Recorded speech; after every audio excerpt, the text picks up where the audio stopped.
Theoretically, how the blood is grouped into 4 groups based on the presence or absence of antigens on the surface of RBC and their contrasting antibodies in plasma. That's what we have discussed, right? So when you go for the blood test or the blood checkup, they usually take how many drops of blood? 3 to 4 drops. Why 3 to 4 drops? Okay. So how many drops of blood will take? So this is an one slot, this is another slot, and the one more slide they will take. So here the one more drop of the blood will be taken. Okay. Say for example, the one of the blood drop is added here, and another one here, and another one here. These 3 are indicating 3 drops of blood. For the first one, they will add anti-sera A. Okay, anti-sera A. For the second one, they will add anti-sera B. Okay. And next here, the anti-sera D. Anti-sera D.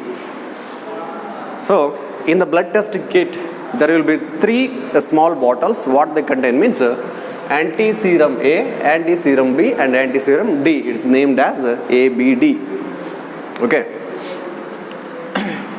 When that anti-sera added to that blood drop, if there is a formation of clumps takes place, the clumping takes place, means there is a presence of antigen A in that blood.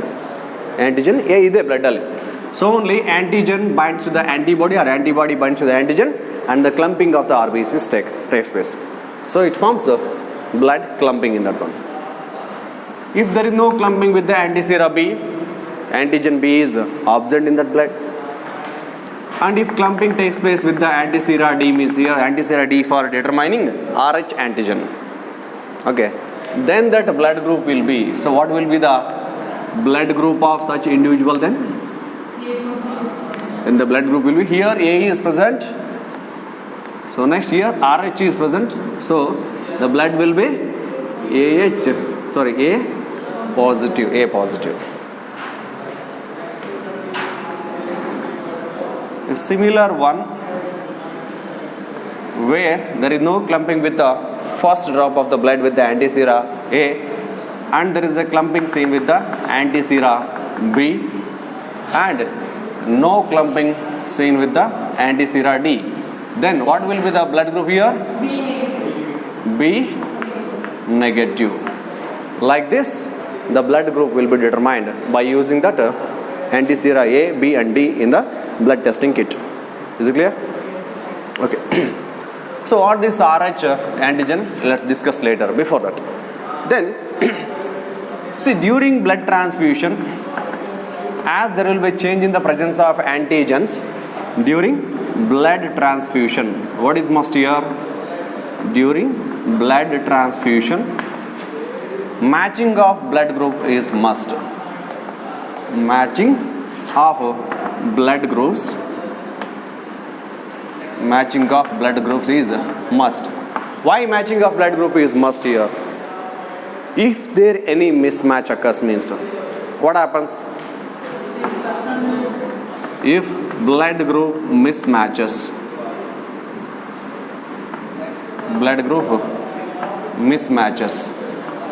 what happens because of the mismatch in the blood group?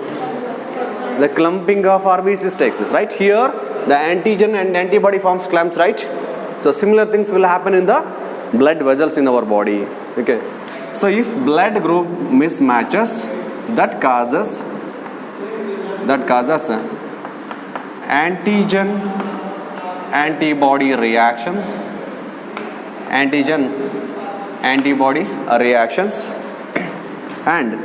that leads to the clumping of RBCs. So these RBCs which are clumped, and such clumped RBCs So such RBCs then, such RBCs settle or so they form the clot in blood capillaries. So because of the settle of these RBCs in the blood capillaries, what happens? The person will die because of unable to exchange the respiratory gases. See, this clumping of RBCs takes place, which leads to a lysis of RBCs. Those RBCs which form the clumps with the antigen present over that RBC with the antibody in the plasma. So they will get destroyed. Such a lysed RBCs will settle in the blood capillaries. That leads to the blockage of the blood capillaries. So that leads to a death of that individual. So such a condition may leads to death also. So before the blood transfusion, the matching of the blood group is very important and it is must. Is it clear? That is what the importance of matching of the blood groups during the blood transfusion. Then, so what is the list of the donor and then the recipient? Who is called as universal donor and who is called as universal acceptor? O negative? O negative is universal donor. And acceptor is? AB positive. So let's see that list now.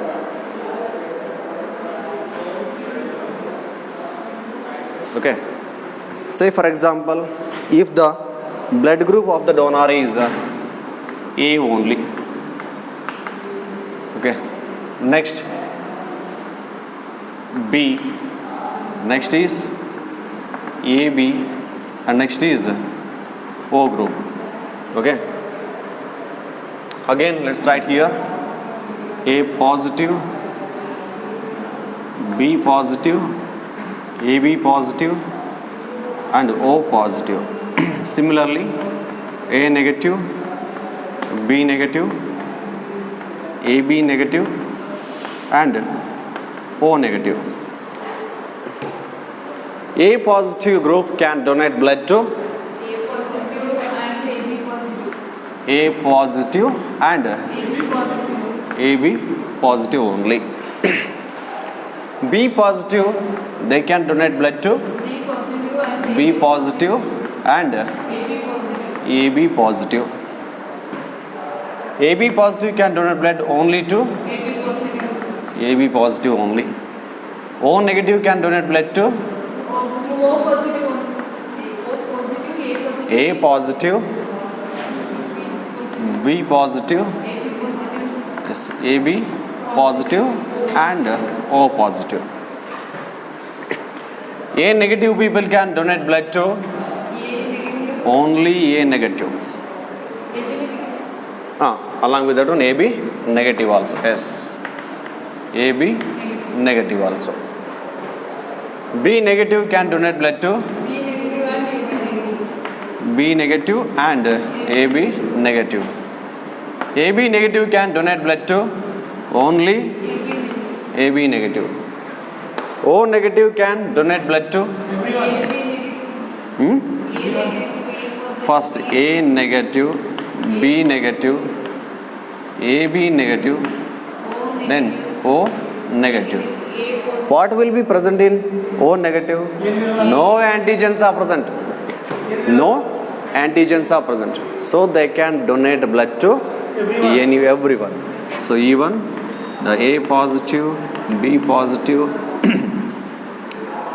AB positive and then O positive. A negative blood RH antigen ಇರೋಲ್ಲ sir, so it can donate A positive. A positive is there, right? A negative sir. A negative only. Antigen RH antigen ಇರೋಲ್ಲ sir. So it can. Why you consider only RH? Here RBC is also there. A negative is the right. No antigens are present here. No antigens, sir.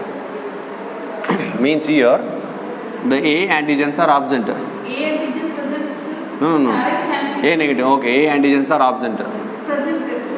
A negative, right? A antigen A over the RBC is absent. Antigen is absent. A antigen present, sir. RH antigen is absent. Oh, negative, right here? Okay, yes. So here antigen A is present, but RH is. But here one antigen is present, right? In A positive also A antigen is present, no, sir. For A positive, they can donate, you said. It is possible. It is possible. From A positive, A negative, so they can donate it to A positive. That is possible. So by here, who can donate blood to the any other group means that is only O negative. For this reason, this O negative group is considered as universal donor. Universal donor. As AB can receive the blood from any other group, right? Any other group, particularly which one? AB positive. Okay, here AB. So here AB positive also we can write. Here also AB positive we can write. Here also AB positive we can write. Okay, yes, even A positive also we can write. Right? A positive. So as AB positive is there everywhere, right? So only the AB positive group is considered as a universal acceptor. So AB negative is universal donor and AB positive is a universal acceptor. Is it clear? Any doubt in there? Any doubt in this one? In video, okay, I will upload an JPG, what is it? Giphy that explains how the transfusion of the blood takes place, okay? So here comes that image. From that you can understand, okay, how the AB positive is a universal acceptor and O positive is a universal donor. You can also watch that video later. Is it clear? Any doubt in this one?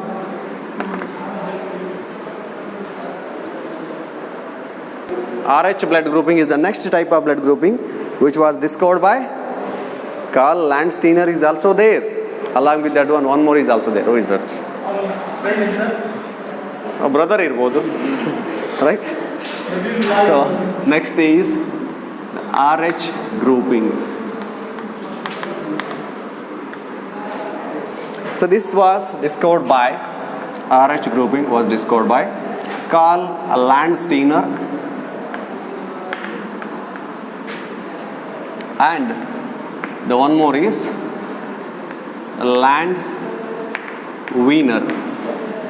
Landsteiner and Landweiner. Huh? Maybe twins or maybe brothers, right? Okay.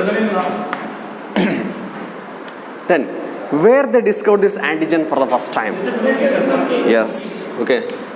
So it is named as RH antigen. RH antigen was first discovered. It was first discovered in a rhesus monkey. So only it is named as RH antigen. Means they discovered the presence of one more antigen over the surface of the RBC that can also be used for the grouping of bloods, right, into the two groups, that is positive and then the negative, based on the presence or absence of this RH antigen. So based on presence or absence of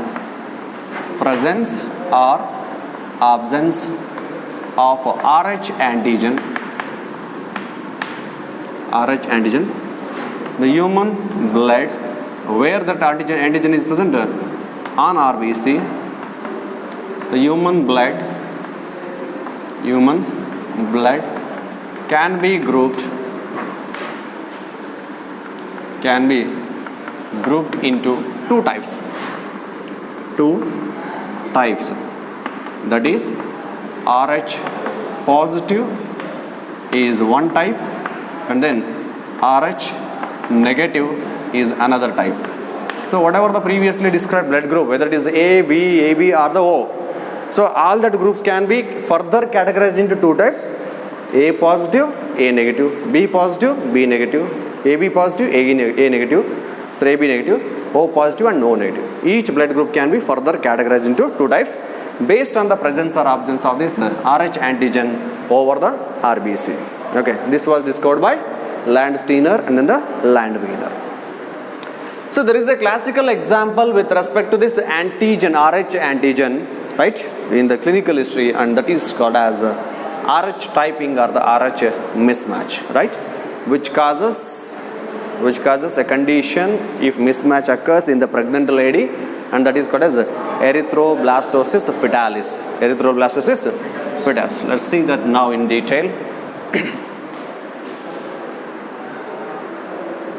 See, Rh mismatch or the Rh typing can be seen. So it can be seen in a pregnant lady with Rh negative blood. The blood of that pregnant lady is Rh negative, and the fetus developing in her womb with Rh positive blood. Rh positive blood. Is it clear? We know that one, the baby which is developing,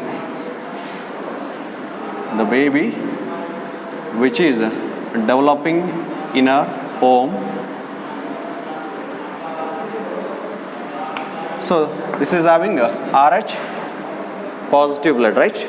So it is having Rh positive blood, and then the mother blood is Rh negative. We know that one, there is a well-known barrier present between the mother blood and then the fetal blood. What is called as placenta. Here placenta will be right. So right. So that placenta separates the mother blood and then the fetal blood. So there is no mixing of blood that takes place during first pregnancy. So what happens during the first pregnancy? No complications occurs.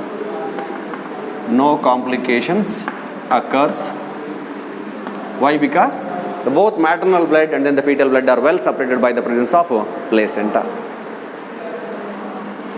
But during delivery or the parturition, there will be a mixing of the blood. Why? The umbilical cord cuts during the parturition process. So the blood of the fetus will get exposed. So little amount of blood of the fetus will get exposed to the little amount of the maternal blood. So during delivery, what happens? The fetal blood get exposed to maternal blood. So when the fetal blood exposed to the maternal blood, or the fetal blood mixes with the maternal blood, what happens? The fetal blood is Rh positive and the maternal blood is Rh negative. So before that, they were well separated by the placenta. So when this fetal blood, that is Rh positive blood, enters into Rh negative blood, then what happens? So here in the maternal blood, what happens? So when the Rh positive blood enters, then it prepares or in mother body, it prepares Rh antibody. Means antibody will be produced against this Rh positive RBCs. Why?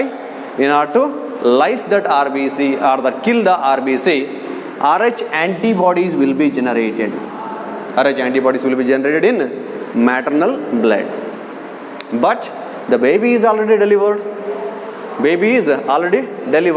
So target cells for this Rh antibody are no more present in her womb.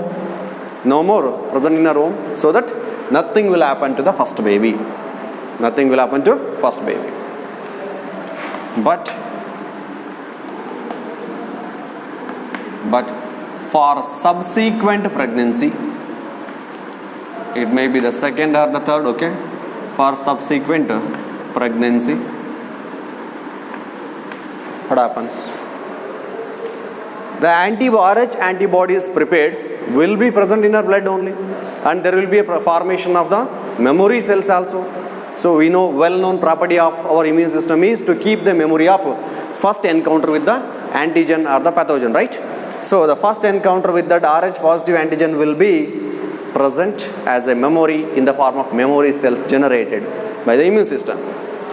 So for subsequent pregnancy, carrying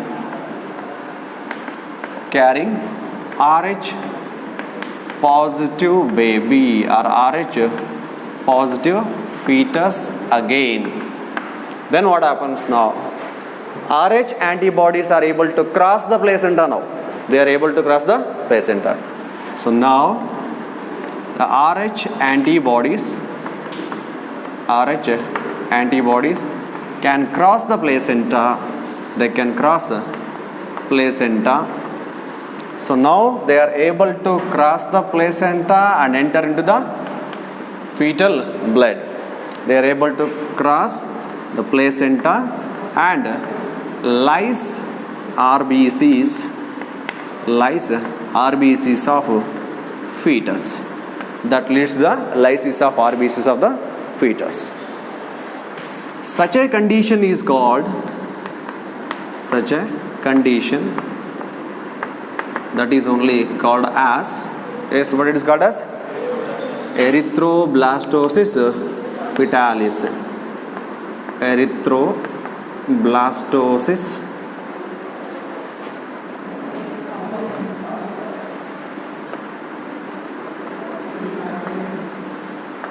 fetalis, right? There will be a blast or the lyse of the erythrocytes.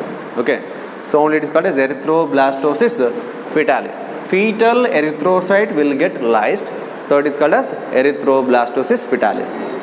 Even if the fetus will not die from this disorder or this condition, means if it is born with the same condition, if that fetus, okay, if that fetus survive and born with the erythroblastosis fetalis, so what may happen if it survives and born with that condition only? So if that fetus